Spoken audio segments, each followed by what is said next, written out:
Oh, we live on the air. All right, everybody. Hey, what's going on? What's going on? Happy Sunday to you. Today is day 25 of 30 interviews in 30 days. And today we got Philly's own DJ Active. What's going on, fam? What's up, Shelly Shell? How you doing? I am amazing. I cannot complain. That's what's up. Thanks for having me on. I Uh, appreciate you. no, absolutely. Look, we don't get a chance to catch up with everybody. Everybody going off doing their own things, and so now we here. What's going on with you? I know that COVID hit, and as a DJ, a lot of people it like shook their world. Um, so what happened when COVID hit with you? How were you able Um, to shift? well, with me, it affected me just like it affected everybody else. For me, I've been doing a lot of stuff online. Everything now has transferred to online, which is they have a platform called Twitch, and I'm pretty sure YouTube. So I've been doing like a lot of events and festivals on there because we can do some stuff outside, but it ain't the money ain't always like that right now. So, it's better to do a lot of stuff indoors, online. But, for the most part, that's what I've been doing. I've been doing a lot of stuff online, some stuff outside. I got a party I do every Wednesday on my Twitch and IG. It's called Chill Vibes. And bring different artists in, interview them. I did a lot of stuff with a lot of liquor brands like Maker's Mark, Cavassier, and Jack Daniels. So that's how I've been staying busy, just doing shows basically online. Well, that's good. Definitely staying busy. So let's talk about your career. I mean, like you really exploded in your career. But let's talk about the beginning. Did you always know that you wanted to be a DJ? You know what? Not really. I actually just wanted to do it just as a hobby. My dad was a DJ, and my cousins, like he know ghetto. He was actually taking it more serious than me. He a little older than me, but he was on the show. I think he was on your show, Urban Expressions. I probably was pretty much everybody that came through did anything was on Urban Expression. Yeah, I know he was the DJ on there back in like 95, 94. So it was like way back. But Way back. watching him and then a couple of my other cousins as DJs in the family, and that made me want to take it more serious from there. I started getting in like DJ battles, DMC, World Supremacy, following ghetto steps. And then I kind of took it serious after that. So, all right, so you take it seriously, and what were some of the first steps to taking it seriously? You can't hear me? Am I low? Yeah, I hear you. Yeah. Oh, okay. I just want to make sure. Mm-hmm. Because everybody knows some of the clips I'm going to take and I'm going to put it together and it's going on TV as well. So I just want to make sure you hear me and we clear. So so what was the steps you took to take it seriously? What were some of the things you did? Some of the steps I took, I would say a lot of rehearsing. Like I did a lot of rehearsing in the house. Like I was after school, I was practicing a lot with my cousin Ghetto. And then from there, me getting into the DJ Mixing Championship in 94. That's after that, I kind of started taking it more seriously. So I would think between 94 and 95 is when I started taking it serious. Like I really got into the battle world. And then from there, I started doing radio with Cosmic Cav as a guest. As an intern actually in like 2099. Yep. So that's when I started taking it real serious then. But that was nice to be able to get an internship with Cosmic Cav. I mean, right? He was definitely number one at the time. I mean, you must have knew somebody. Now your skills. He actually came to me. He actually came to me from the DJ battles, and then he asked me to come up there. I was in college then. He was like, "Yo, I want you to come up and rock on the late night on the come up show." Back then, so I was like, "All right." That's hot though. That's really, I mean, like for real, for anybody out there who doesn't know the thing. I mean, you got one of the hottest DJs with the hottest time slots doing it and bringing you on as an intern. So pay your dues, be an intern. There's nothing wrong with it. I started as an intern too. So you were in college. What did you do in college? What was your major in college? Communications. I went to Temple. Yep. Okay, to you. All right. So do you think that from what you learned in college, did you apply it to what you do now? Did you get to use any of it? I mean, just the relationships I had in there, so I try to take that part and I used it, as far as for touring purposes when I started touring. That's when I actually met Michael McArthur. He used to give me records down, near the school. And I was doing the J Urban games at the time, part-time. So that's how I met Mike. And then that's actually how I start getting to the road through Michael McArthur, because he had an artist named Music Soul Child at the time. So that's how they all kicked off. It all intertwined. All intertwined. So that's where the whole connection came from. Of course, around that time, I was definitely around. So I'm gonna go back to the Julius Urban game, the J Urban games. Something that we're not seeing now, right? Like that was one of those things that was popping, right? It was popping. I did that game for 3 years, man. That's actually when my first start were, like Mike and them seeing me spinning that, but that game was incredible. I mean, all the artists coming down there, Fat Joe, you had Ja Rule down there, Little C's, Jay-Z, everybody was coming down there. Mondays and Wednesdays, it was popping. It was popping, and it's like it was peaceful. It was down at for anybody in Philadelphia, it was down in was it Parkside? 52nd and Parkside. 52nd and Parkside. I was trying to give the 52nd and Parkside basketball game, but it was like the best. It was basketball and hip hop all mixed together, merged in one. Huh? It was all mixed, merged in one. You're right. All mixed, merged in one. But I feel bad because I wish we could do something like that again. I wish we could have those type of things. The different generation, I would say the younger generation, that won't see that kind of stuff. It was so experience that, yeah. Yep, you're right. Yeah.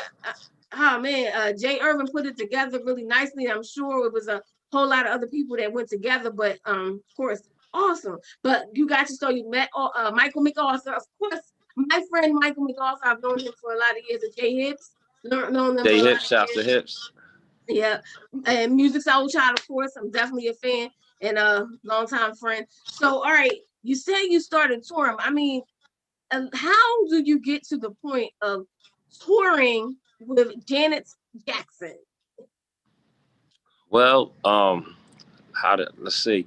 I mean, I was working with at that time. Okay, so I started with music, and then from music, it trickled down to me working with Khalees, which was J Urban's artist at the time. So after music came Khalees and Nas. He had those two. So Khalees before he got when she was with Nas, or Khalees before? No, she was married to Nas at that time. So when she was married to Nas, J Urban was managing both of them in 2006. So I was touring with music, I guess, from 2000 to 2005, and then that kind of slowed down. And then he was like, "Hey, I want what you been doing. I'm gonna bring you on with me. I got Khalees right now, and I want you to do an audition." So he flew me to Milan, and then I did an audition out there. She had a show. He flew me out to Milan. I did the show there. Him and Nas and Khalees was there. And then from there, Nas wanted me to start doing shows with him as well. Then from there, I got to give props to J Urban, because Jay had a lot of artists at that time. He had Mario, Tyga, and he was putting me on, and Flowetry. He was putting me on all these different artists, I guess keeping it in Philly, you know. And then from there, a friend of mine, his name is Adam Blackstone. He called me and asked me he said, "Yo, Kanye's looking for a DJ." And this is back in 2009 and 10. And they had me come out to LA. I did the Kanye run for like 2 years. Then from there, it was just like trickled down to different artists. And I guess from them seeing me with different artists like that, I was working with Common. I'm just bringing it up to Common. And Common, he put like me doing this Michael Jackson, Billie Jean routine on IG, and Jermaine Dupri reposted it. And then I got a call from the music director from Janet's people, which was Adam Blackstone at the time. He was like, "Hey," it was in 2015. He was like, "Yo, did you do something on Instagram?" I said, "Yeah." And he was like, Jermaine posted it up. I said, "Right." He's like, "Yo, Janet seen it. She saw your website. She wants you to come out to LA and doing all this." I'm like, "What?" I'm like, "What am I gonna do with Janet Jackson?" Like, what's she gonna do with a DJ? So from there, I went out there. So what did you do? Like, paint the picture for me. Like, how do you do it? How do you set that up? What you mean? So you said, like, what's she gonna do with a DJ? So how did it go? So you up there, like, in between sets? Well, how did it go? No, so basically, a lot of stuff I do with bands, it's like basically I'm like a band member. So it's not really a rocking a party. It's more of dropping different samples, different acapella hooks, staying in the key with the band. So it's more musician style than just, hey, put your hands up. It's none of that. You have in-ears in, and it's like basically let's say she might like her song, what is it, Got Till It's Gone? The actual scratches in the song. On and on, it seems to go on and on. She's doing it live, opposed of it getting played in Pro Tools. She's doing all the scratches live. And then like I would drop the James Brown break beats that Jimmy Jam and Terry Lewis produced. And they was like, yo, play the break beats. And then the band will play over it. Dang. Like with like All Right With Me, like that's a James Brown break beat. And that's coming, I play that live, and then the band will play over it, then the band will pull out, and then she'll sing over the break beat, and then the band will come back in. So it's like a lot of science with it. It's cool though. It's good. It's good but I like that. But you know, those things, like, you don't get to see or talk about those things. So when you're doing that, did you have to practice it? How did you it was 3 months of rehearsal, Monday through Sunday. She had us in there. Rehearsing with the band. You had a drummer, keyboard player, bass player, to myself, and basically I was like an extra keyboard player, honestly. And then, you know, what she did let me do, she let me open up the show every night. So she gave me like 35, 40 minutes to get the crowd hype and do remixes. And, you know, before the crowd come in, it's just me up there spinning. And then I introduce her, and then they roll the stage back with the platform I was on, and then I rock with the band. Yo, you know how, I mean, I know you've been doing it, but to us, to people out here, to Philadelphia people, yo, that's really major. Like, that's such a major thing to be able to experience. Like, you, not even that, the exposure of being the opening act is just pretty major, right? So what did that do for your career? Did it open other doors? Yes, it did. It actually did. I mean, to get that exposure in front of that type of crowd, in her crowd, and just on her level, was a blessing right there. So a lot of people got to see me that I never thought would see me, or I never thought I would meet or see. And then I was getting booked, you know, a lot of after parties, a lot of different shows from different artists. Then other artists wanted me to come work with them, them seeing me on the stage with her, which was kind of a blessing there. It is. So did this become your, I mean, pretty much you're going all over tour, this became your full-time, and this is what you do. You know, sometimes people have 9 to 5s and this, so this became your full-time thing, everything. Yes, ma'am. Yeah. That is such an amazing thing. So Janet Jackson, and then you did who are some other artists that you went on tour with? J. Cole, Queen Latifah, Alicia Keys. Dang, what is it, pretty much the same thing? They had same thing, band style, DJing band style. It's the same thing with J. Cole, Common. Everything is band style. Dropping the TV tracks, dropping the samples, dropping the acapellas. Everybody have in-ears in, music director talking to you. So, same thing. But this is something, before you even went into that, did you know anything about how that would go? Did you, or was it just like, yo, I'm learning on the spot? Boom. No. I actually learned. I didn't. So when I was doing like music, I was working with the band then, because he had a band. So I knew that part. But as far as the technical part of using Ableton and Pro Tools and the in-ears, I didn't learn none of that until I started working with Kanye West through Adam. And they were showing me as I go along. I was so used to using headphones, but they like, no, you got to use in-ears, and there's no monitors on the stage. It's just strictly silent. So everything's coming through your ears. Oh man! And you got to be on time. You got to click track. If you get off that time, that can knock the artist off, the singer. And if I drop a song or whatever they want me to play at the time, if I'm not on time, that throws everybody off. The whole thing off. Throw the whole show off. Yeah, everybody so. Yeah. So when you're doing these things, did you have a chance to really talk to the artist, get to know the artist? Like, how about Janet Jackson? Did you have a chance to get to know her, or was it just she's up there working and you're back here? In the beginning, it was like that, but then, you know, as time went on, she asked me to do like private parties for her. You know, she'll have like a private party, and I'll get an email like, "Hey, Janet wants you to come do the party." So from there, we became cool. But in the beginning, it was just strictly, you know, go on the stage, you know, do the work. She's very nice to everybody, but as time went on through the years, you know, we became closer, which is though, you know, she will talk to me and I'll talk to her, and she asks me for certain little things to do, and I'll do it. So that's how that happened. It just grew. The relationship grew as we, as I kept working with her. Absolutely. Wasn't when COVID hit, wasn't she on a tour at that time? Wasn't she planning the tour or something Yeah, at we the supposed to time? do the Black Diamond tour in June, and we just got off the State of the World tour, part 2, and then actually we just came from Saudi Arabia last November and October, and then we was going to do the tour this June, this whole summer, and then COVID hit. So now, it's nobody touring right now. Live Nation they done fired like 90% of their people, so we don't know when that's going to open back up for artists touring. Be honest. That's really sad. I mean, it's sad for so many people. I know it might be good for some, but that's sad to be able to have to be let go of something that you love. So what about Kanye? I mean, we hear a lot about Kanye.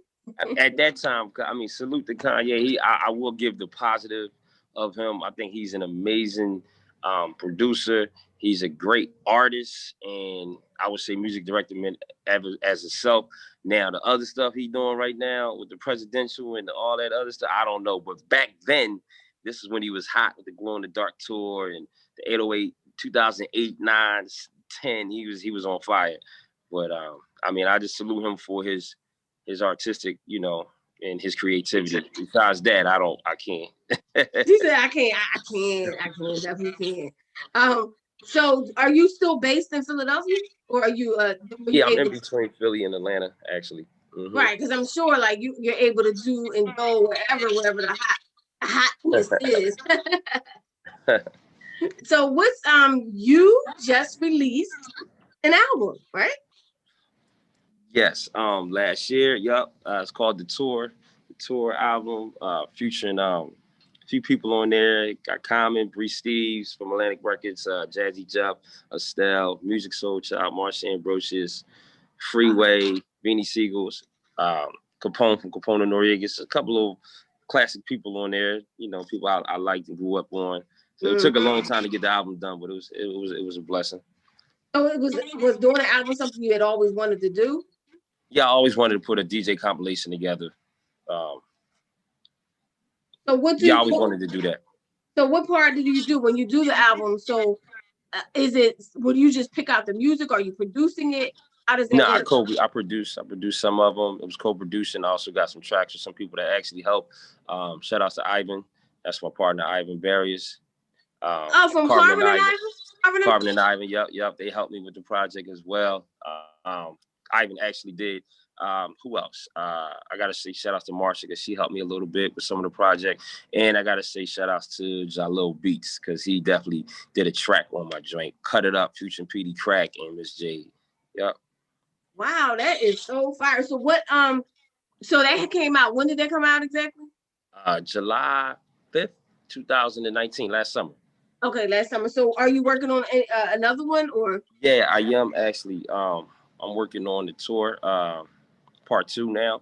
So, I mean, I have one track done. So, it's a process with this COVID. So it is definitely to get back in the studio with the artists and, because you really got to vibe with them. So did the album do what you expected it to do? Did it open doors? Did it sell it, or you know what I mean? Did it do it definitely did it. For my first album, I mean, I'm not a signed artist, so it was independent, but I mean, it did some cool numbers on Spotify and Tidal.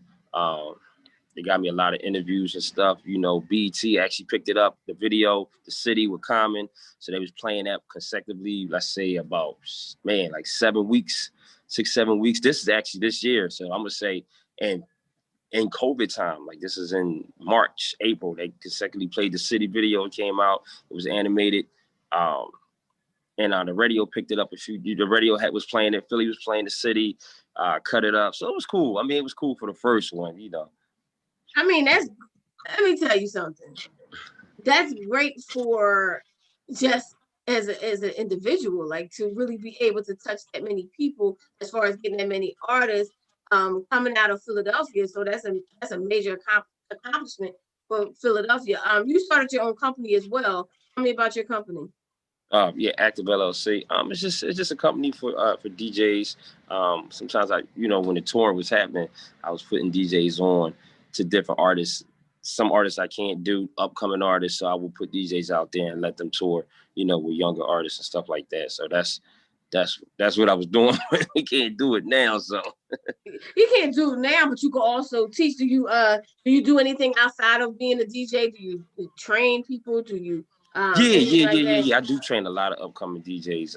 It's a lot of DJs, that came past the studio, and I showed them, you know, how to be a DJ, how to count music, how to mix, how to scratch, how they want to be a tour DJ, what they would, the tools they would need to know. So yeah, I definitely have touched that plenty of times with a bunch of upcoming DJs from Philly. And any inspirational people that you like? Who are some of the people that you really like? Oh, that's my dude, or that's my girl. You know what I mean? Like I really like your mentors. I would say DJ Jazzy Jeff, man, he definitely been a mentor to me since I was a kid. I've been knowing him since I was young, and he's always been a mentor, and I always try to follow his lead and his footsteps of how he handles the music industry and how he handles his business, and how he handles. And then I got to give it up to Mike, because Mike Mack is my mentor. I talk to him every day, so. Without him, I don't know where I'd be at. I got to shout out to Mike, because Mike is definitely one of my number one mentors. Number one, Mike McArthur. Mike McGoss is number one. He's super, super solid. Yeah. But not even that, as a manager, when you meet people, like he's just a cool individual. Like, you know what I mean? You know how you Mike meet cool. He's real cool. You meet some people and they up in the air, especially when you have success that he's had. But he like so cool, so humble, so laid back. He be like, yeah, Mike. He be chilling. Yeah. So like that's management. He's your manager, right? That's your management team. Yeah. He been my manager probably now 19 years. Yep. 19 years. Do everything, I did the Bad Boy tour. I DJ for Puff. I did that whole tour, and he helped put that together too. Yep, Mike did. That's what's up. some flies came. Yeah. Look, you know what? It's real. Like this is the realest thing you can do. Like he out there in the sunshine, and the sunshine comes the little flies and stuff. What are some other things you like to do aside from DJing? I like to play basketball. I like to skate. Skills? You got skills? Huh? You got skills or what? My skills is good. I'm nice. You nice? Yeah. I'm nice. I like bowling. I like to skate. Yep. Oh, you like to have fun. So you like to do. Yeah, I like to swim. I like to have fun. So you know how back in the day they said J-Lo got insurance on her body. Do you have insurance on your hands? I got insurance on my hands, not my body. My hands, though. I definitely got insurance on my hands. I got that done like 10 years ago. 10 years ago. I only like to say some of these things because the goal for this is to teach other people. Like if you're out there and you're an aspiring DJ and you never thought about it, yeah, those things are important. definitely get yourself insured, and get your equipment insured. If you got an LLC, get that insured as well. So you got to be insured complete, because anything can happen. It can, but it's just something that's something you're supposed to do. What are some other things that you want to do in life? I know you're a DJ, but what are some other things you like to do? Well, for the most part, I like to hang with my son, when I'm not working. I'm talking about career-wise. What I would like to do, I would like to open up a DJ school in Philly, call it the Philadelphia DJ School. So that's what I would want to open up, Let's go. Come through. Yeah, so I'm just trying to get all these grants together to get that happening. So I've been talking to Mike, so we're trying to work this out now. Well, this is going to happen. It's definitely going to happen. Isn't it? There's a school. What is that school? It's in New York, right? Scratch Academy. Academy. I'm not a DJ, but I was like, I know it's something with something. Scratch Academy. Yeah. So have you gone up there to talk to them? Have you, seen how the operation works? Well, we got everything is written down, what I'm saying, how it's supposed to run. It's just the fact of, I guess, executing it now. And once again, since COVID, it kind of slowed it down a little bit. So like we were supposed to be working on this maybe about in the summertime, but you know, it just didn't work out yet. So we still want to try probably for the top of the year, mid next year to try to get this thing going for You the definitely kids. can. You also can start online, you know. You Yeah, can I know that. I know you you can do like it online. I mean, I don't know. I just don't think the online with this. I guess it's cool, but I don't know. I think it's better to be hands on with the person. it is better. It definitely is better. But I'm just like I just said, I went to church, and one of the things was pivot. Sometimes we gotta pivot and do things we're not necessarily thinking might work, but just to try it out, because I really do think it's a needed thing. Like DJing took you all around the world, basically. Like it's taking you all around the world. It gave you a career, and people need to look at it like that, so that it can be a business, not just I spin, I go to the club. You're showing. I'm like to show the business side of it. So what are some great places that you've been that you like? Yo, this thing was nice. This was a nice place to visit. What were some of them great places? I would say, man, Japan is one of my favorite places. Well, I can't hear you anymore. Oh, there you go. Okay, I was saying Tokyo, Japan. Okay, Japan. Okay. I like Tokyo, Japan. Amsterdam I like Amsterdam. That was fun. Russia.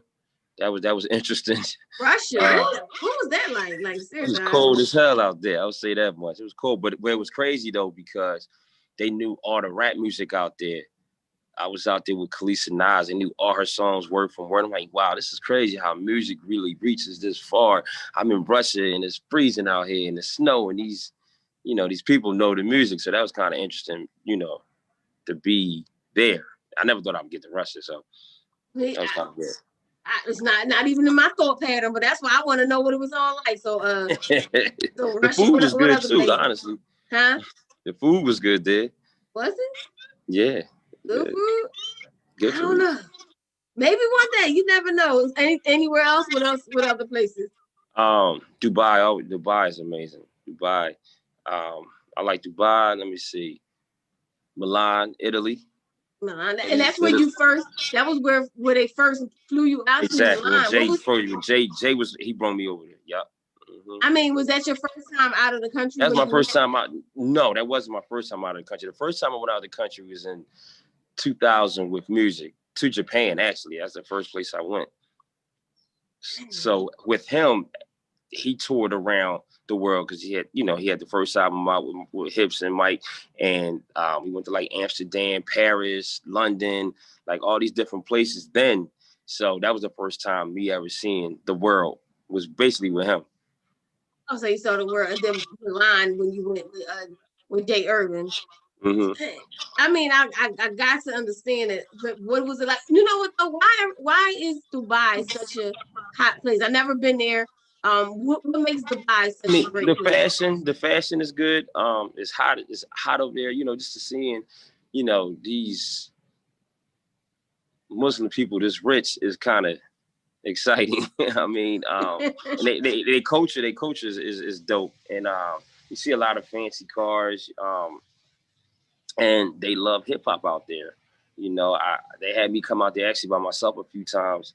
They flew me out there just to DJ, and I was like, man, this is exciting. I mean, they got nice blue water. It's just a lot to see. That's a good place to go to. In Saudi Arabia is my first time. I went last year, November, with Janet, and I really like Saudi Arabia. That was nice. Dang, these are only places I always heard of, never really thought of going. You know what I mean? It's like those. So what are That's some how I things? feel. Only reason I was there is because of these artists working with them, but I never would have got there. But your skills took you there. Of course, you know a guy, but your skills took you there. Like, I mean, so what are some advice you can give to DJs? I mean, because like for me, it's like you were like a Philly hero. Like, oh, did that? You know what I mean? So what are some advice you can give to some of the DJs coming up? I would say to some of the DJs coming up, learn your genres, learn all your genres of music, learn your hip hop, your classics, your 80s, 90s, your pop, your rock. I'll also tell all the new DJs, stay humble and stay humble for sure. And I mean, keep your relationships, you know, and you don't have to learn how to scratch, you know, I mean, you can learn that later, but just learn how to mix and pay attention. Make sure you got good muscle memory if you're going to be with these artists so you can remember everything. They ain't got to tell you twice. And I think you'll always work. You said you got to tell you twice. That is a lot to remember.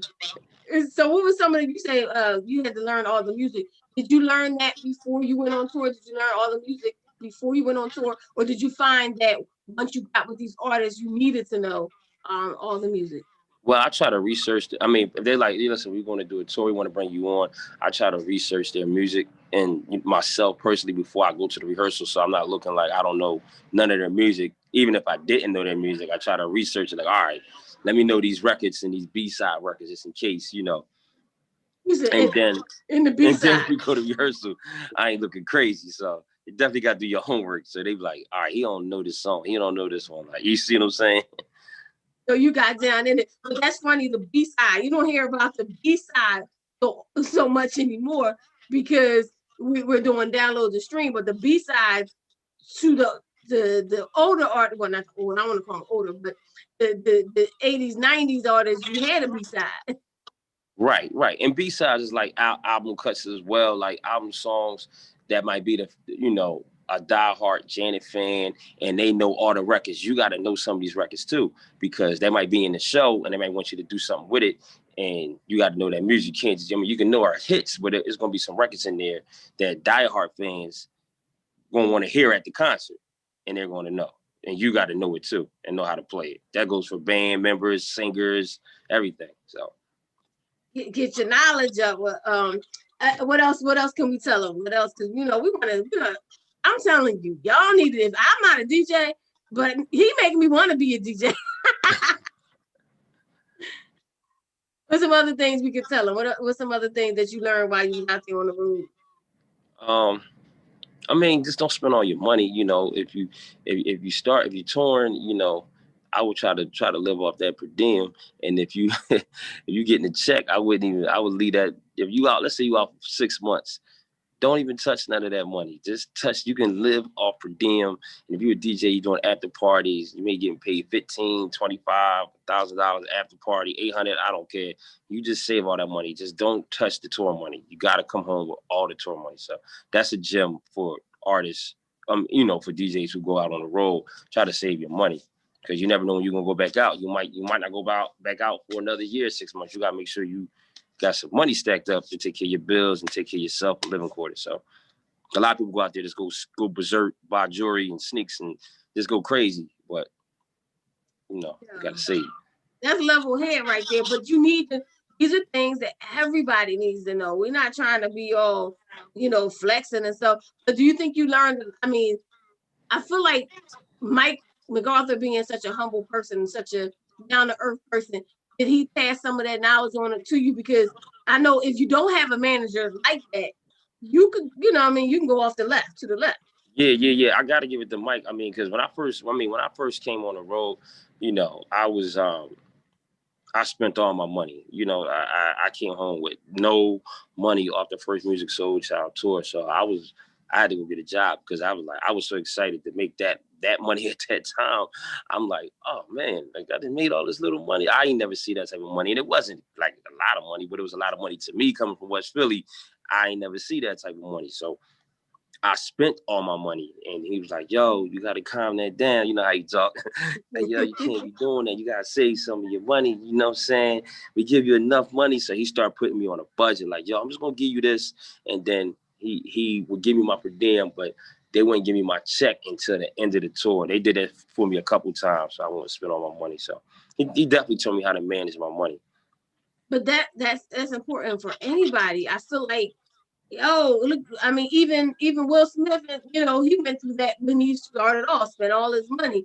But to have the proper management, do you ever think you'll be a manager of other I know you're teaching them, and I know you went to school, but do you ever think you'll ever be a manager of other artists or other DJs? No. I can't manage. I don't think I'll be able to do it because I know it's a lot of headache, with it too. I see I done seen a lot of stuff Jay Urban went through from him managing a lot of artists. I done seen a lot of things happen with Mike managing artists, and it's a lot that come with it. It's a lot of patience. I don't think my patience probably wouldn't be real good with that. I don't have it either. I was asked to manage a few people back in the day, but I was like, I don't think I have that. I don't think I have that particular skill to manage anybody. Right.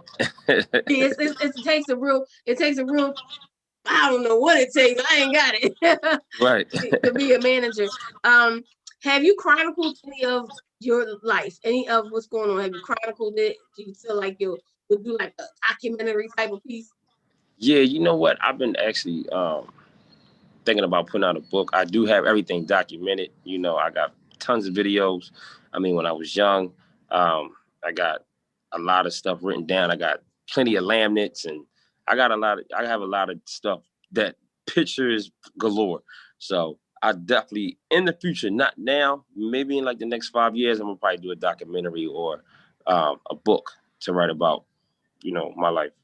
Why not right now? Just wondering. Why not?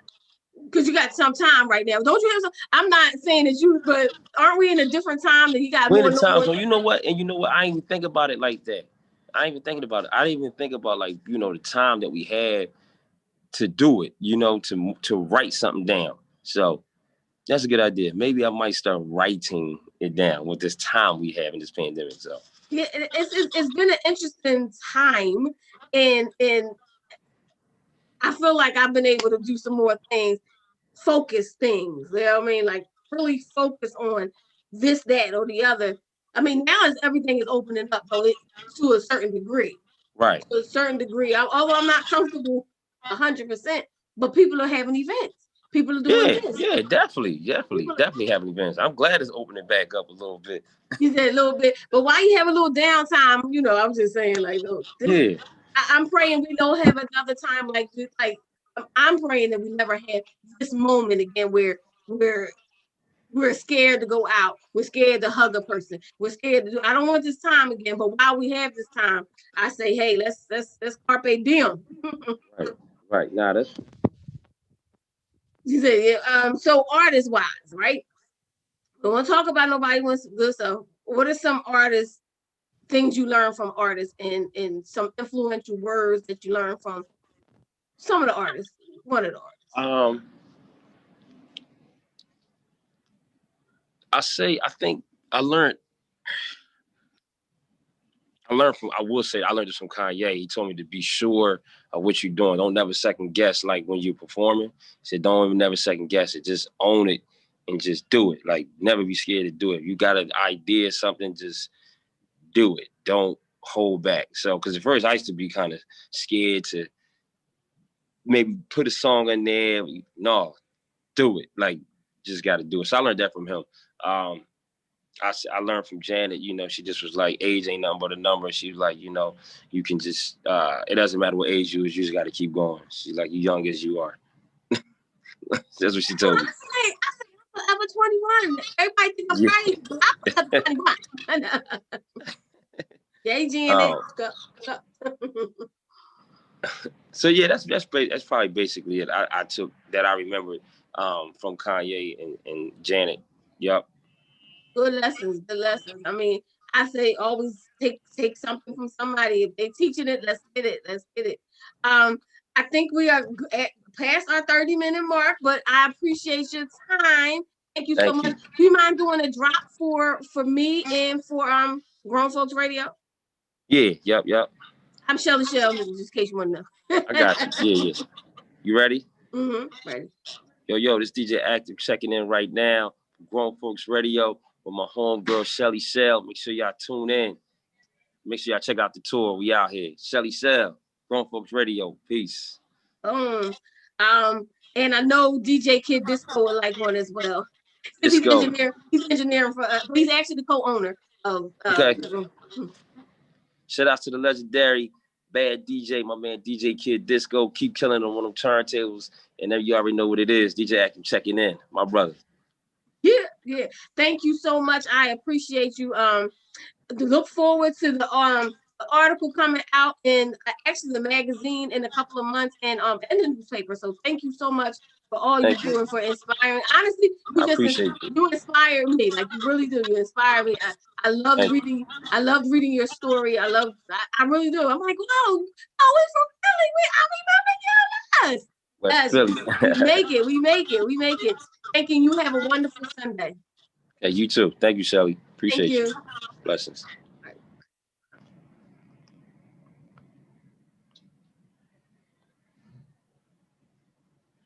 All right, y'all. Thank you for listening. Thank you for watching. I appreciate you. I appreciate you for hanging in here. Day 25 of 30 interviews in 30 days. And today, I just give God all praise and honor because I was like, how am I going to do it all? I went to church and I had to leave like right before the message was over. I didn't want to walk out, but I said, God, with traffic and everything, I said, I need to get home by 12:45. By 12:45. And here we go. I got home at 12:44. You cut it close. It was close. It was close like this. It was 12:44 when I pulled up. And I was like, then I gotta go up steps, and I was like, got in here, clicked on the Instagram live, like I still got my coat on. I had something else on. I didn't want to wear my church clothes today. I don't know why. Whatever. Changed my clothes, and here we are. So I'm excited. I'm excited about. This is supposed to teach anybody. When you commit to something, you commit to it wholeheartedly. You do it. Mm-hmm.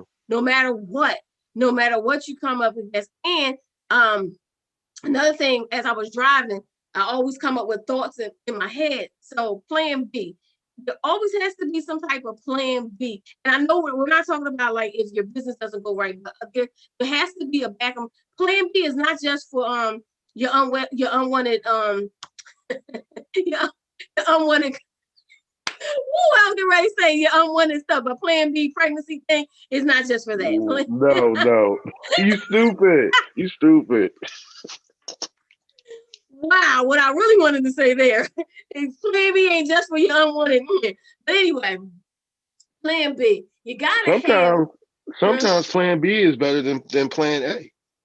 Sometimes it is, but my whole goal is you gotta have a backup. When I was getting ready to drive, I didn't know where I was going. Shout out to Dr. Letitia Webb. Being installed today as a pastor, had to make sure I supported my friend. Of course, our label mate, our one of the shows that's coming on today at 2:00. She's being installed as a pastor, so I had to go, but I didn't know where I was going, so I put it in my GPS. Phone did not work. No lie. I don't know what's going on with my technology. Phone wouldn't work. You having a tech week from hell. I'm having I don't want to say tech week. Yeah, the enemy has really been trying me as far as technology. So the phone doesn't work. But guess what? I had a plan B. I had another phone and I had never used the GPS on it, but I got a backup phone and I did it. But I said, there always has to be some type of contingency plan when you're in business. And my other contingency plan was if I don't make it here back home by 12:45, my other plan was, all right, Disco, sign me in on my account and all I got to do is come in from my phone. And I was waiting for that call. You know what? I was sitting here, set up and ready. I say, watch. I was looking at the clock because of course, I knew where you was at because I talked to Dr. Webb about it for a while yesterday. I was sitting here with everything set up. I was like, I bet you she gonna text me any minute now. As I started looking at the time, I said she gonna want me to sign in. Yep. And so I was in that, but hold it down. But I was like, you know what? That's the blessing of having a partner and somebody else. Somebody that you trust enough, like, listen, can you just sign in so we can do this? But I was like, that was my contingency plan. I had it all planned out. If I don't get here by this time, this is what I'm going to do. If I don't do this by this time, this is what I'm going to do. And I had to really think about it ahead of time besides the fact that I really wanted to be at church to finish it out because she was on fire. I'm telling you, Really? I saw Dr. Webb and I was like, yo, she's amazing. That's my girl. That's my friend. You know, I've been friends with her for years, and you could be friends with somebody for years and really see them in a whole different dimension. Like I just saw her on a whole different everything. So I'm gonna write about that as well. So I can see that though. huh? I can see that though with her. It's a different thing. Like you could see somebody. I knew she was going to be a great orator. I knew she was going to be able to be a great presenter of the word of God. But it was more, it was deep. It was like she came off like, I know the word, I know the Lord, but I know you too. I'm not this, I'm that. I'm like, yo, she used the word, yo. I was like, oh my God, that's the kind of person I like, because that's how I talk. Yo. Why you think I love producing her show? Mm-hmm. And you know, every week I say I'm not going to say nothing and just fall back and let them do it. And I wind up being right in the mix. Mm-hmm. Mm-hmm. Being just as ignorant as I could be, and they love it. That's what We I'm have a talking about. ball. We have a Yep. ball. She's on point. And like I said, I hosted her show for her for months. I think it was about 6 months. We did a show for 6 months. But like I said, even in the show for 6 months, I saw something different today, a different type of anointing, a different type of, all I'm saying, it was different. Great, but different. So and I think she has another service today. So she's gonna have a long day. So don't forget 2:00. Listen to her right here. So on the grown 15 folks. minutes. In 15 minutes. What time? Oh, okay, not 15, but 10 minutes. So Well, we good because we all disconnected. That's why I'm looking at you with this funny background because I'm on my phone. So I'm just that good that I can do 3 things at once on 3 different machines. Thank you very much. And I'm so excited today. I'm not gonna go. I'm not gonna go into detail because I can't yet. But you know why I'm excited today. Yeah, it's a good day. You can't tell people so much. He's I can't. No. having a good day. God is good. Mm-hmm. All I'm gonna say is how many people actually get to do at least one thing on their bucket list. You know, I don't actually have a bucket list. So I'm gonna, what I learned yesterday from Viva La Vis, honestly, it was her. What do you really like to do? What do you really want to do? Like really, I've been on go. I'm always on go, business go. But I think I need to come up with a bucket list. I never had a bucket list. I don't know. Okay, well, how many people get to actually say I'm getting ready to live my dream that I've always had, like my dream come true, my dream actually something that I dreamed about, something that you dreamed about doing since you was a kid. No, that's what I'm saying. That's great. I feel like that's great. But I don't have one of those. I can't say I have one of those dreams. That's right, because you didn't even want to be on Urban Expresses when you first got there. Mm-mm. You were just hanging with Monica.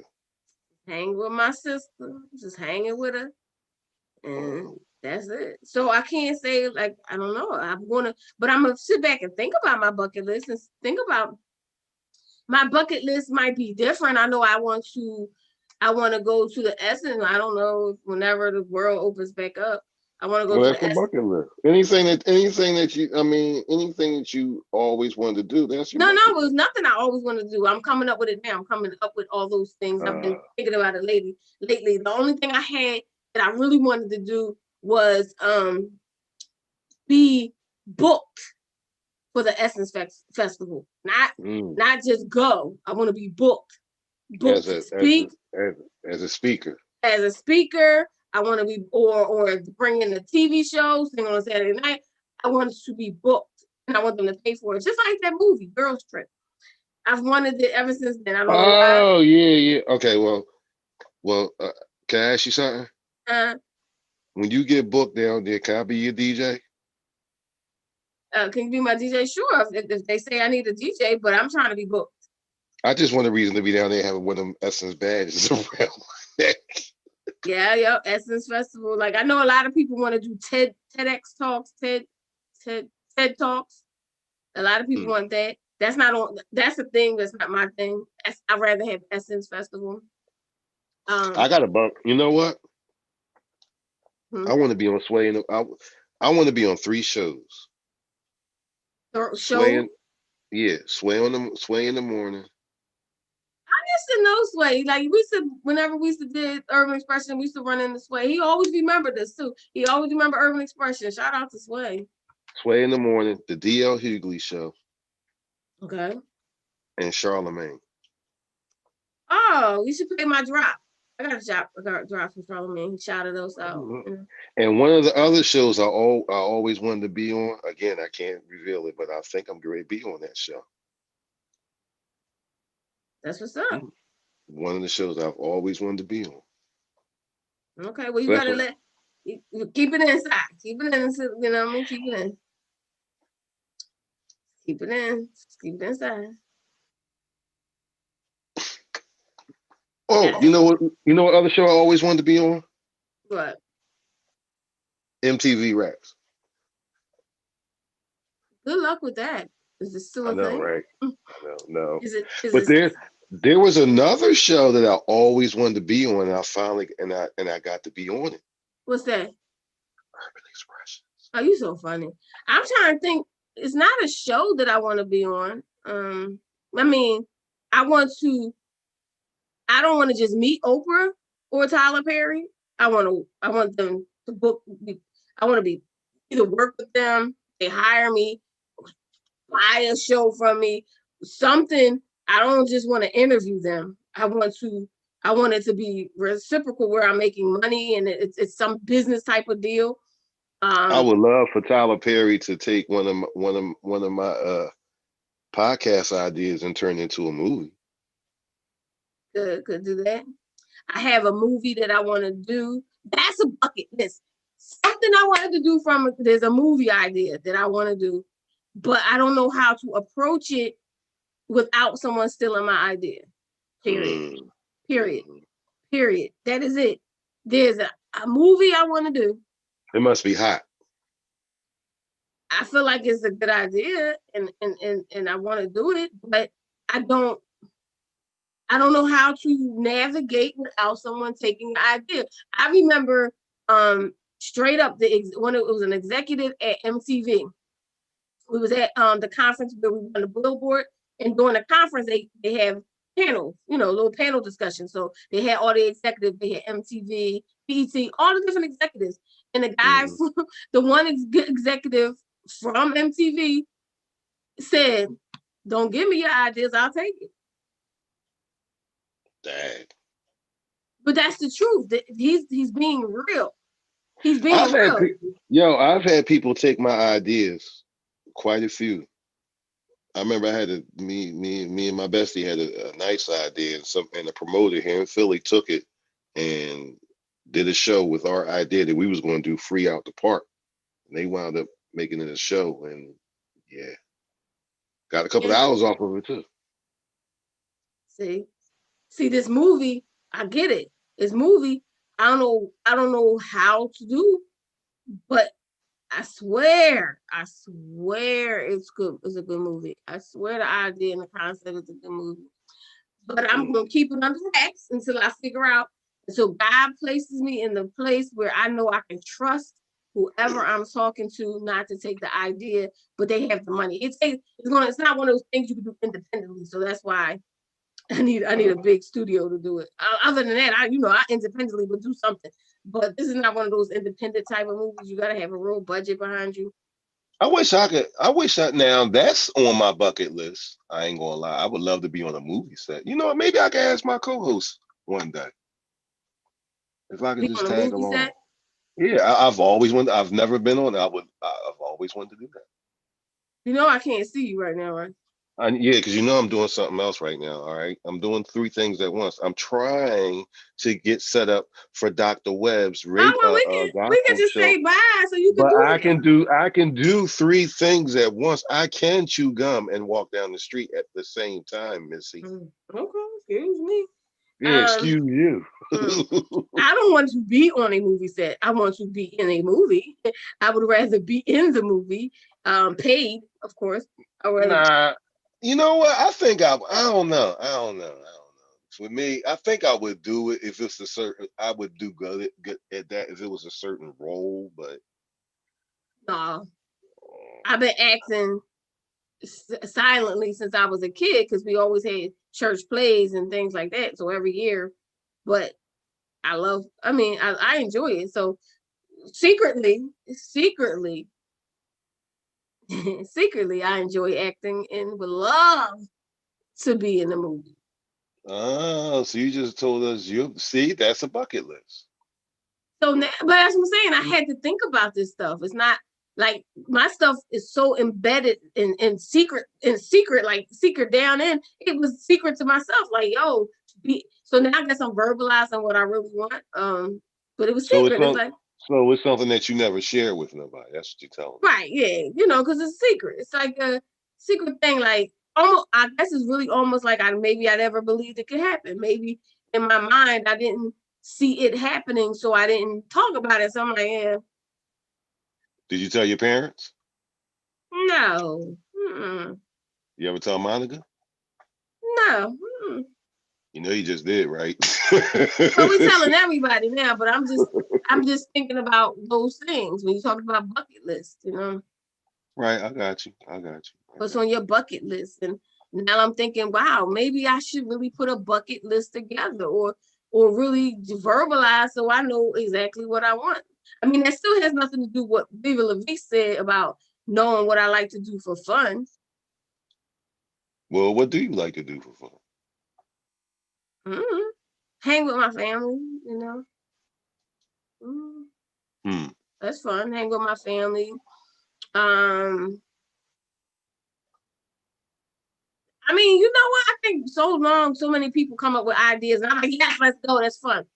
Now, I know, like my girlfriend Melisha is the planner. She be like, all right, we're going to here. I'm like, yes, we're going to do this for her Hmm. birthday. She always plans something. All right, yes, and it's fun. So they're normally the planners. I'm not necessarily the planner. I'm like, this, you doing it? I'm coming. It's fun. You doing it? Yes. All right, like me. Like I could zone out and just watch stupid cartoons, or I could zone out and I love I know. I love movies, old movies, old shows. Like remember that station I was showing you on the Fire Stick? The Rocky one? No, that one too, but the brown sugar one where they Oh, the show brown all the sugar old. one. Yeah. Yeah, yeah, I could watch that channel 24/7. Like, um, I Mm-hmm. love video games. Like You know, this kind? yeah, I was hooked you know what? I was a borderline gamer at one time. Really? I'm a well. Think about it, I'm a tech geek. I'm a computer geek as Oh, do well. you have a game now? Do you play now? No, you know what? Here's a funny story about that. It went in shifts. Once I got back into DJing, which was like maybe a year or two before we met, I put the controller down and never picked it back up. So the last game that I really was on was like what was that? PlayStation 3 at the time. So you don't play at all? You don't want to play? Mm. No, no. I mean, I play. You know what? I'm still a geek, so I play on my phone and I screen it up to the big screen and have it on the speakers and whatnot. I still play on a lot of games on my phone, Really? but I don't. Well, I Yeah. don't I don't know about playing on. I mean, I used to play games on my phone, a couple of them, but I always, you know what? This is the year that I'm gonna get what I want. Like I always wanted a Wii. I think But a Wii. we The is thing good that go exercise. that you put in your hand and Yeah. you wrap it around your thing and you can go like No, this. it's actual good exercise having a weight if you get the right games. Yeah, I want a wig. Yep. They got I'm the put the they got the kickboxing. Yeah, you ain't know that. I never that this is a whole nother thought. Limiting beliefs. Limiting. I limited my mind, my beliefs. I limited myself to say I couldn't afford a wig. At one point I couldn't. I probably can now, but there was a moment in my time that I could not afford a wig. There was a moment. You have different things. And then when I could afford it, I didn't go for it. I didn't go for it. So It I wasn't a limited thing. my belief system. I limited myself and thought, oh, I can't afford this. I'm not going to get a wig. But now I'm going to put it on my list and say I want a wig. I always wanted one for a long time. You know what I want to say, because I keep seeing people say this, What? and I'll probably say this on November the 1st too. I keep hearing people say, "So we can get back to normal." I was listening to you in Active. Can get back to normal? Get back to normal. Let me say this to everybody. There is no back to normal. This is the new normal, people. Mm-mm. No, no, no, Not no, my. no. Understand? No, so understand. Hear me out. I'm listening. When 9/11 hit, right? We didn't have the things in place that we had prior to that. Post 9/11, look at the way things are done now as a result of that. In other words, social distancing, the way that we have it going on now, will always be a thing from now, hence going forwards. In other words, whatever normal that you thought you were used to, it's gone in a lot of different ways. Mm-mm. The world will never be the same from this pandemic. I Never. can't see it being the same, but I know the God I know doesn't want us to walk around and not be able to love on each other. And because I see in churches, you have some people that understand distance. This is my first time back in church. Because you got some people that go like this, and give you the boom. But then there's other people who cannot understand not to do this, right? The God I know is not going to leave us like this. The swine flu and all those things, they went away and we were able to go back and party. Guess what? The What? guy I know is the one who hit the reset button on the world to begin with because we didn't want to listen. Oh, We y'all don't need want to to listen? reset. Not saying we don't need to reset, but doesn't mean it's going to stay like that. Get your life. How about No, that? we're still going to live, but we're just going to live in a different fashion. And okay. I'll give you another example. As a result of this pandemic, virtual, the web, virtual, all of that has totally pretty much taken over the world. And I have been saying this for years, quite a few years, that the web is the new way of life. Look at it now. Look at what we're doing right now. We having a conversation on A Zoom. virtual, We're having a virtual exactly. conversation. High five. Look, high five. Give me a high five. Let's see if it works. See, boom, It didn't boom, work. It didn't work though. I thought we could go like this and it could work. boom. See, Boom. but see, it's different. Okay, look at it this way. It's different with you and I because we were friends long before. Okay, but let's say, for example, Joe Storm, Square Knot. These are guys that I become friends with. Never met a day in my life. Sender. Do you understand what I'm saying? Pre-COVID, this wouldn't have happened. And think Well, about our interview with Miss Chalet. Remember what she said? she said, Had it, I had wasn't it on not the phone talking to you like this. All this time, you exactly, would have had none of my attention like this. I gotta go. exactly. She was serious though. But it's the truth. There is no way pre-COVID, I wouldn't even be in Philadelphia right now. Seriously. So when she said that, I ain't gonna lie, my light bulb went off. Like, dang, damn, she right. And I'm gonna tell you who was the second one that put it in my head. Lele. So, When we interviewed Lele, if mm-hmm. it wasn't, she said it. Then Bob Baldwin said it. Mm-hmm. Everybody we ended, then Cinder was saying, everybody was saying the same thing. If So I it said, wasn't, look, if it for wasn't for COVID. COVID, then we would not be connecting in this way.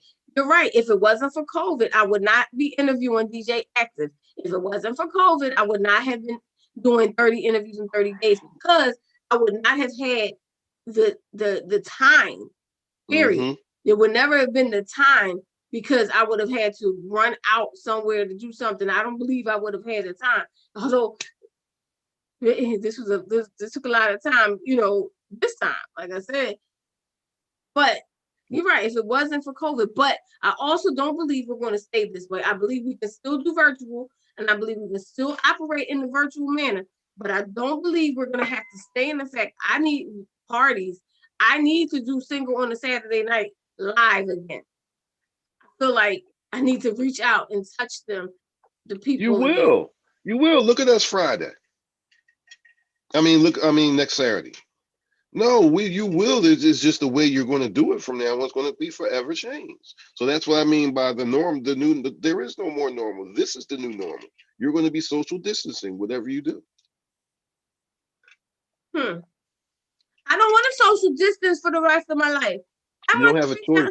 I want to reach out and touch people. I want to hug them. And I want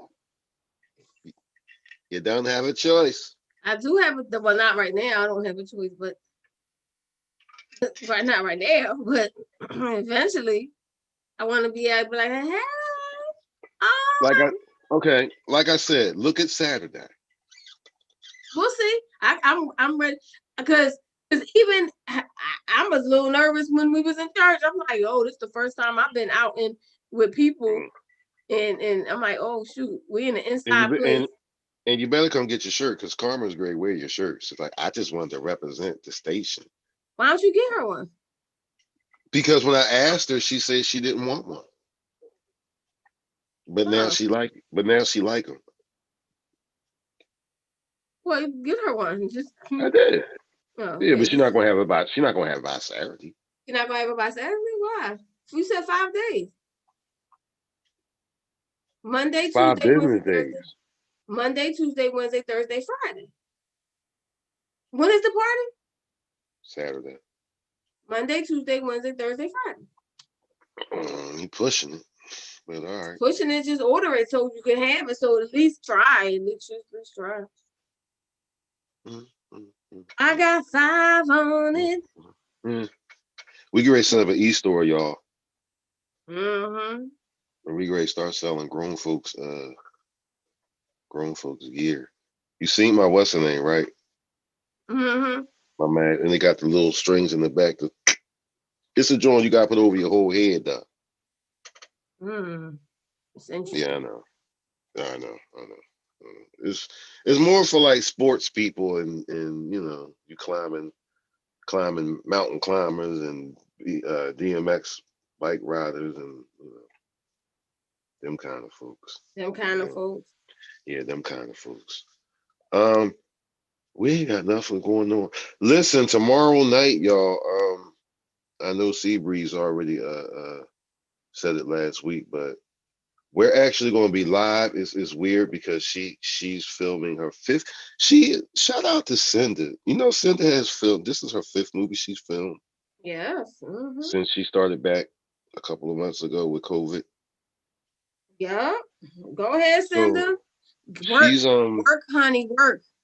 So she's flying out Tuesday to film, do another film. So that means we have to pre-record. So we're going to be live tomorrow night doing the pre-record. Live tomorrow night. What's tomorrow? Monday. No, I was thinking the date. I'm sorry. 27, day 27. 26. 26. And our guest is going to be Larissa Julianas. Who she's a filmmaker. In fact, she made her and her husband made the last film that Cinda was in. Yeah. So you're gonna pre-record it, but it's gonna be live on Facebook. On Facebook, yeah. Okay, so then you're gonna play it on the radio on Wednesday. Okay. Yeah. Yes. I understand. Yes. And DJ Larry Legend and Sakine Beats and Shane Stokes will also be there to meet Cinda because they have done a couple of beats for her podcast. Yo, they did some fly behind beats. Those joints is nice. Nice. Yeah, they love. In fact, Cinda loved it so much. She was like, "I want to actually do a song to one of these." She was like, "Wow, like, that's right, because she can sing. She is a singer. Mhm. She is a singer. She is an actress, and she also is a singer. She Like was laughing. she really sang the words to Harlem Blue. She was laughing. She said when she first heard it, she forgot she was doing a podcast. She was ready to start singing, put some words to it. I wish she would have done it. That would have been fly to do that live. Yo. So shout out to them. So they'll be here, Tomorrow. for this week's, and next week, next Wednesday with Sea Breeze. I can announce that. Guess who the guest gonna be next week? Who? The legendary, the iconic Lady B. Yeah. Lady B, that's my sister. That's my sister. Hey, Lady B, what's going on, honey? Lady B, yep, Lady B. I talked to her, Yep, she confirmed. She confirmed she'll be the guest. Okay. She told me to tell Seabreeze she's a fan and she would be honored to be interviewed by her. Oh, shucks. There you go. Seabreeze. I almost put my glasses on. Anyway. I wish you would stop being so. No, but it's funny though. It was a reflex. It's like literally a reflex. Yeah, but like, wait a minute, that's what I was a reflex. A reflex to put my glasses on. What you think? Let me tell y'all what happened yesterday. I had my glasses on and I was looking for them. So I got additional pairs otherwhere. So I went to pick up the additional pair and put it on my face on top of the glasses that was already on my face. I said, yo, classic. Was this before or after we finished singing on the Saturday night? Was it before or after? I want to say it was before. It was before. Because I was it was a lot going on. It was definitely a lot going on. Oh my God. Even though I don't have all my water, I have partial water. It was the best. You got water. You got water. I do. Oh, I thought you was going to complain. No, I said I got partial water. That water was the best feeling. I felt like, oh, it was so amazing to have water. So amazing. Amazing. It's so amazing. It was so amazing to have water. Oh my gosh. That's all I can say. It was the most amazing thing. But I can't wait to write about it. I wanted to chronicle my whole experience because the end of everything, to chronicle this whole experience, I was talking to my coach and he said, that's how I grew up like that. I didn't have water. I didn't have electric. I was like, oh my God, that's right. Africa. He grew up in Africa, in Nigeria. Yeah. And I was like, yo, those things we take for granted. I'm going through for a couple of weeks, maybe even a month. I don't know how long it's been. But he grew up with no water. And it's still like that in Nigeria. No running water, no electric, you can't just go like this. He was like, you can't just turn on the thing. You can't just, my God. God's gifts. God's gifts. We can complain all we want about America, whatever. There's some things that we've been afforded, that we've been allotted, that God has given us right here in America that they're not getting somewhere else. So we interviewed this guy a few weeks back named Damian Swaby. He's in the UK. He's a filmmaker. Oh yeah. Does podcasts and stuff, and he's lived in the States as well.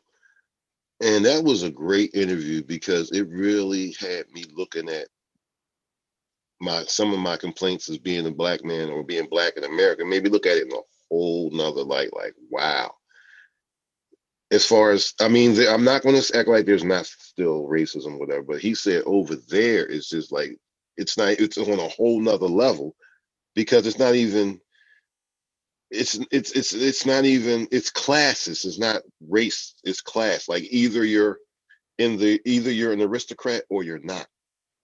Police brutality is unheard of because no, they won't shoot you on the street because they're not allowed to carry guns. What they do is take you to the station and kill you, and you have no recourse whatsoever. Like it's just unheard of. It's unheard of to have a black in power at all. And that's in the UK? Yep. Wow. Yep. He said there are no black members in parliament, nothing of the sort. So to even think the way that we think is a privilege, it's like, really? So basically he's saying you don't have it as bad as they have it, is what you're saying. Exactly. It made me look at it in a whole nother way. I mean, don't get me wrong. There's still some jacked up stuff going on here, but I'm just saying, wow. In other words, it's kind of like I once knew a man with, I was complaining about having no shoes. I once was a man with no shoes until I met the man with no feet. That was good. That was deep. Yeah. Look at all deep. Yeah. Stupid. Oh shit. No, that's serious. There's some serious lessons. Every day there's a lesson. Well, my mom used to have this thing on the wall. You know how I always got my mom's sayings. She actually used to have the one on the wall, and that's where I got that from. It's actually a famous saying. They got a painting on it and everything. Like the footstep. I know you've seen the footprints. No, I heard the one you was talking about, but I was like, yo, you get that. That was good. That's what I'm saying. But that's what I was thinking. Like, damn, you think you got complaints? But that's why my goal is not to complain. My goal is not to. I do my best. I don't always get it right, but I have made it my business not to complain. I literally have. Like, that's why energy, people you surround yourself with. I cannot because I know ultimately, like really, it is promised. Ultimately, it's going to be all right. Ultimately, God's going to work it out. So if I complain daily about everything, complain, or am I saying that God can't do it? God can work it all out. He works it all out. So why am I going to sit here and complain? I went that time and was like, yo, God, I know you got it. And at the moment, I felt like I've had enough. Come through, Jesus. He did, came through. And I think that's with anything. Even when I was down and out and had, was, struggling, like the struggle is real with money, God always provided a way. Always provided a way. That's why I'm going to get a wig. I don't know how much it costs, though. You can get a wig cheap. Can you? Ain't nobody looking for no wig games no more. Oh, is that corny? Sorry. Didn't know. To the kids, yeah. Oh. See? I mean, if you just try to get a basic joint, it's a good workout tool, though, I'm telling you. You can't get to the gym. I want the wig and I want some games and I want to be like this. Then you put in your hand and go like that. I want to play tennis. I want to play tennis. Get you a good boxing game. You back in the gym. Can I get where can I get away from? Where do I get that stuff from? Anywhere online. Oh shoot. Okay. Can I get it from Amazon? Probably. All right, I'll look in Amazon. Or eBay. No, I don't want to do that. Oh God. Why? For the same reason I didn't want to do Amazon now that I do Amazon. You only did Amazon. Hold on, I'm a snitch on you. Only did Amazon because of me. I said, honestly, it wasn't even because of you. You know why I did Amazon? Because I knew you could order the stuff I needed. Because you wouldn't have ordered me a wig. Why not? Because I wanted to look at the wigs myself. So you was ordering the tech stuff. Cool, you could order that. But when it came down to the wig, I was like, he can't order my wig. So I ordered a wig. Yeah, that's true. Oh, that's right. You did say that you was. Oh, yeah. I ordered the wig, and now I don't like the wig, but I wore it one time. Isn't it fabulous that Amazon got everything that you could possibly need? It is deep. I didn't really look through much because I don't want to get addicted to buying stuff. So I try not to. So that's why I don't do Uber Eats or Grubhub or anybody like that. Or DoorDash. Because I don't want to get addicted to doing something so convenient like that. So if I go on Amazon a lot, then I'll be like, oh, let me order this. But now I am going to go look for the wig. I'm telling you can find it on Amazon. But you will probably find it easier on eBay because people sell old stuff. I don't want the old stuff. I used to sell stuff on eBay. I don't want the old stuff. I want the new stuff. Oh, you want a new way? Yeah, I want a new one. I want a new one. Yep. I don't want anything used. I mean, not that I have any problem with anything used. I just want something new. I just want it new. Oh. So I just found out the reason why my computer was old. I didn't realize my computer was that old. Do you know what this means? If I just move like this, I'm probably gonna have to go to the ladies' room in a minute. So we're gonna have to climb off. Rock in the treetop. I'm like, what? I was wondering what the hell is she doing? If I get to rocking, yo, that's the good thing when you at the door like this. Oh yeah. Well, it don't matter because I gotta get ready for my important.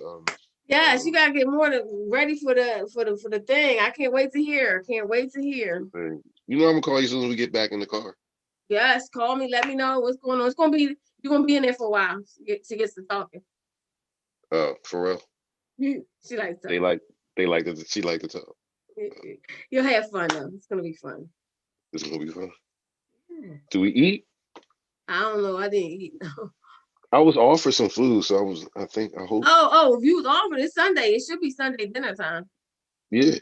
I gotta figure out what I'm gonna eat. What am I gonna eat for dinner or breakfast or lunch? Or breakfast?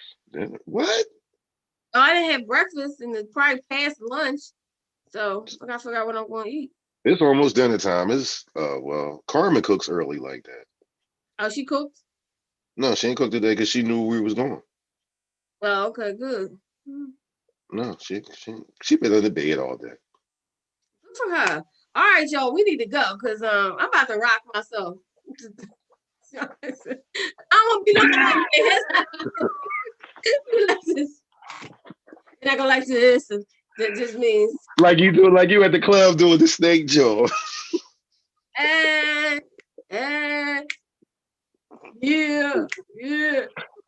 You stupid. All right, y'all. Grown Folks Radio. Don't forget to tune in tomorrow morning, 10 a.m. for Melanated Morning Show. Then you can come back and stay long, do whatever you're going to do. But 1 o'clock is Tamika McFadden for 30 interviews in 30 days. And then you can also tune into Facebook Live for the pre-recorded show with the Melanated Morning Show with Cinda Williams and DJ Kid Disco. That's at 7:30, I think. 7:30 or 8, one of the two. 7:30 or 8, but either way, make sure you're tuning in to the Grown Folks Radio every single day. Whether you're at work, pop in your little headphone, put it in your ear, and be like this. In fact, Dr. Webb is on there right now, spreading the word. Yes, Dr. Webb, Dr. Letitia Webb, pastor. Go pastor. She's a pastor now.